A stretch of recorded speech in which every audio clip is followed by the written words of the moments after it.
mes très chers amis, jusqu'à présent nous avons parlé du cycle de Chesed, donc de la bonté dans la bonté, la rigueur dans la bonté, l'harmonie dans la bonté, l'endurance et la constance dans la bonté, l'humilité dans la bonté, l'attachement dans la bonté, et enfin la noblesse dans la bonté.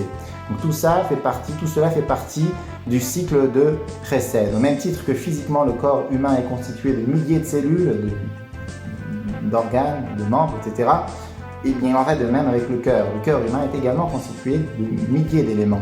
Mais nous, ce que l'on traite actuellement, ce sont les titres, les grandes lignes. Alors jusqu'à présent, nous avons parlé de la bonté. Actuellement, nous allons procéder à la seconde semaine du Homer, qui est donc liée, qui correspond à la rigueur, à la Gvura.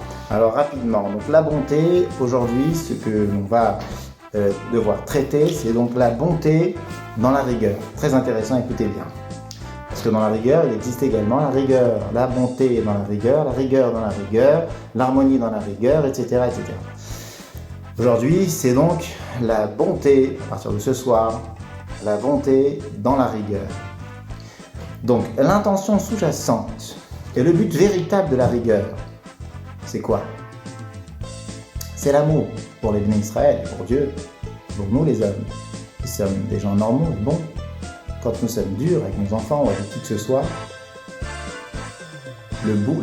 l'objectif, en fin de compte, de tout cela, c'est quoi? C'est l'amour.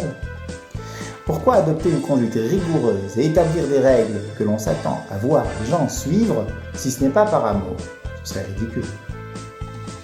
Même condamner un coupable dans la Torah,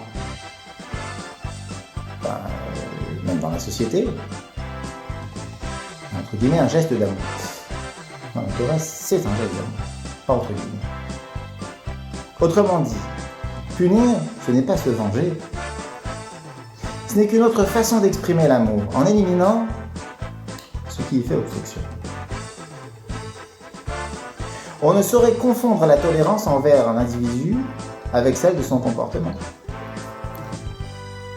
Au contraire, c'est une preuve d'amour que de souhaiter voir les gens donner le meilleur d'eux-mêmes et de les aider à prendre conscience de ce qui les éloigne de la perfection. Chesed dans la Gevura, c'est donc l'amour dans la rigueur. La conscience de l'amour intrinsèque qui sous-tend la rigueur et le jugement. C'est reconnaître que la discipline que nous nous imposons et celle que nous attendons n'est autre que une forme d'amour.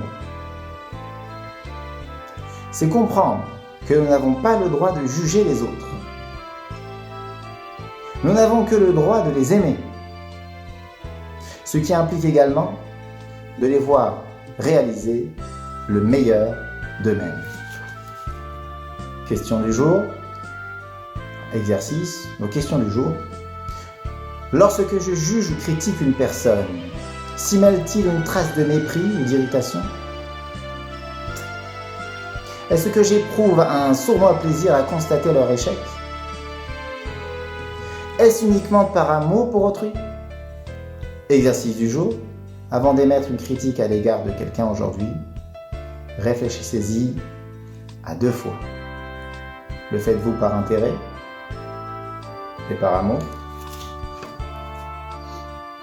Shabbat shalom, mes amis.